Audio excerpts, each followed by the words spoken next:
কয়েকদিন ধরে আমার হাঁসের মাংস খেতে না খুব ইচ্ছা করছে, কিন্তু কোথাও খুঁজেই পাচ্ছি না। একজন বললো, ম্যাডাম একটা জায়গাতে আছে, তোমরা যদি যাও তাহলে পেতে পারো। তাই বরকে নিয়ে বেরিয়ে পড়লাম হাঁস কিনতে। আমাদের বাড়ি থেকে মোটামুটি 40-45 কিলোমিটার দূরে ইটভাটা আছে। দেখো খোঁজ করতে করতে সেখানে পৌঁছে গেছি। এসে দেখলাম সত্যি তাই তো, হাঁস পাওয়া যায়। হাঁসগুলো দেখে আমার যে কি আনন্দ হচ্ছে গাইস, তোমাদেরকে না বলে বোঝাতে পারছি না। পাশে একটা পুকুর ছিল, ওখানে এসে দেখলাম জল শুকিয়ে গেছে, মাছ ঘুরে বেড়াচ্ছে, গাছে বড় বড় পাখি বসে রয়েছে, কি দারুণ।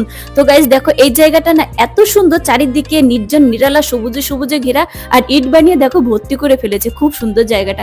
এদের কাছে মোট 4টে হাঁস ছিল, আমরা 4টে হাঁসই কিনে নিয়েছি। এখন চলে যাচ্ছি বাড়ির দিকে।